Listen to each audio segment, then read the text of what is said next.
Okay, Steph, that was quite a battle out there. Can you just give us your thoughts on that win, please? But not much to say.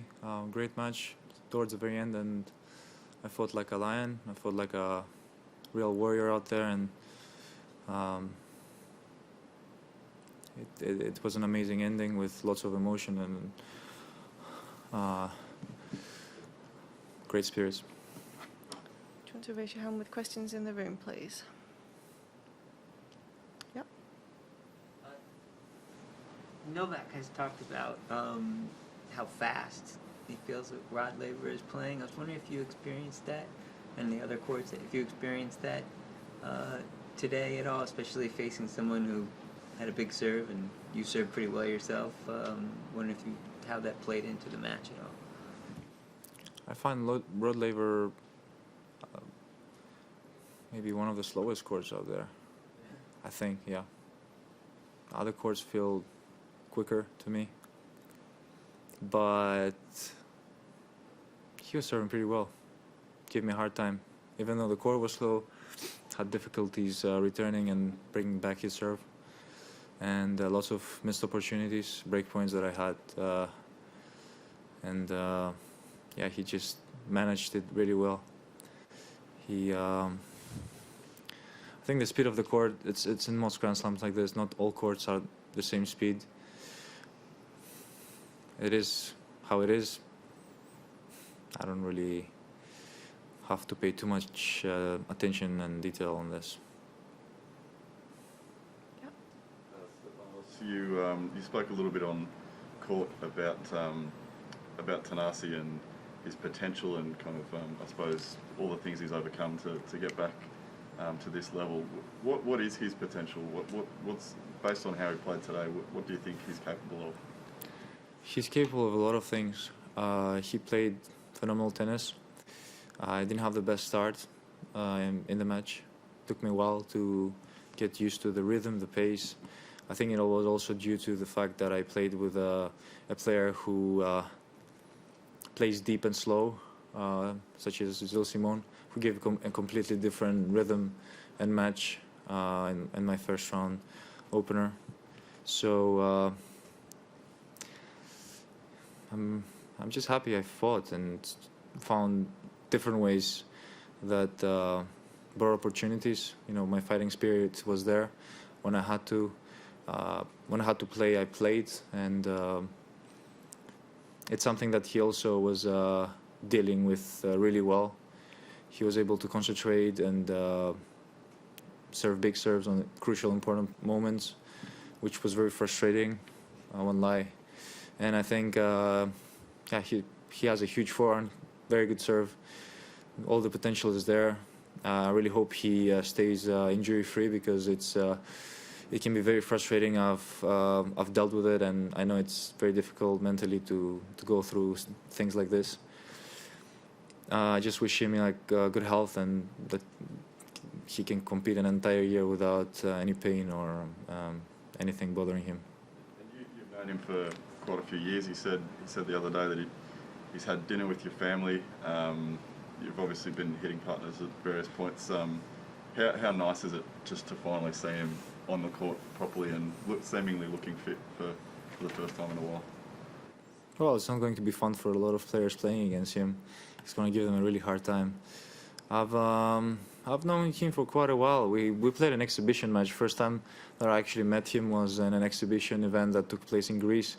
He got invited to come. I think I was around, I don't really remember, 15 or 16 years old. And we played an exhibition in one of the most elite tennis clubs in Athens, which was a really nice, beautiful night, organized by the person that brought him to Greece. But since then, we haven't really. We've played once or twice Monte Carlo. He had some good wins after that against Roger, I think, in Miami. But it's, you know, it's sad because he can do more, but with the things that he has struggled with, they have kept him behind and haven't given him the opportunity to proceed and do great things in tennis. Yeah, go ahead. You play Mikael Ymer next. Can you talk about what you learned about his game from practicing together during quarantine for 2 weeks? Yeah, he has a very unique, very different game style than most players.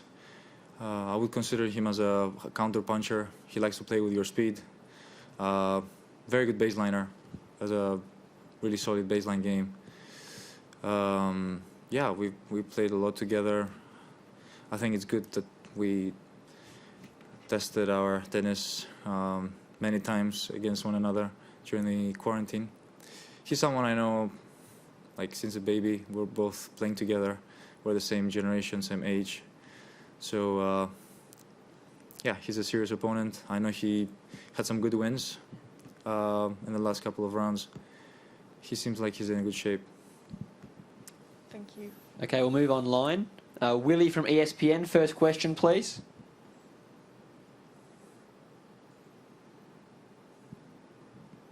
Sorry, it took me a bit to unmute. Sometimes it doesn't click properly.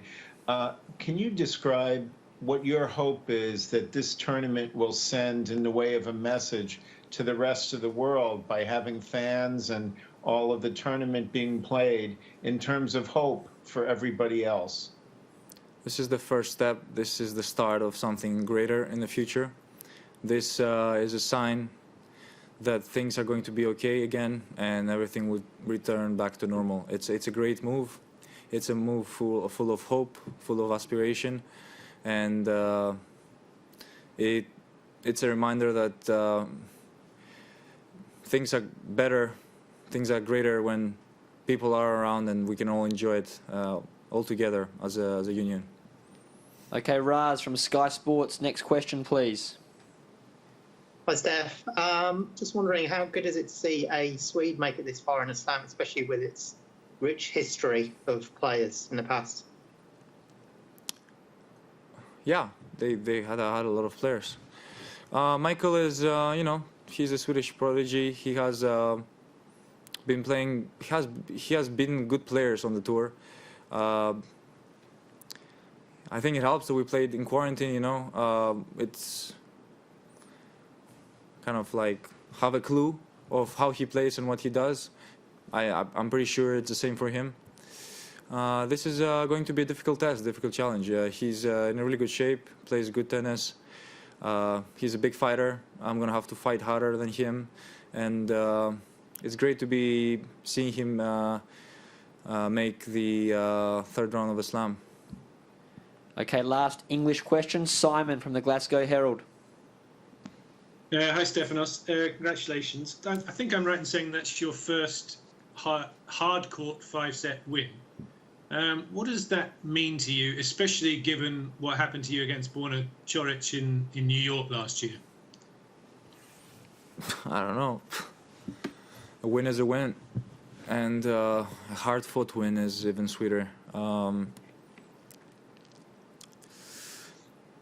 Yeah, I wouldn't say it's not in my mind. It was very painful what happened on the US Open, especially when you're that close and you're playing well and your level is there. But things happen, It's not always, things are not going to be always under your control and in your hands. So there's plenty to learn from that. I'm happy that I got my first 5-set win. I hope, more 3-set wins and slams will be nice.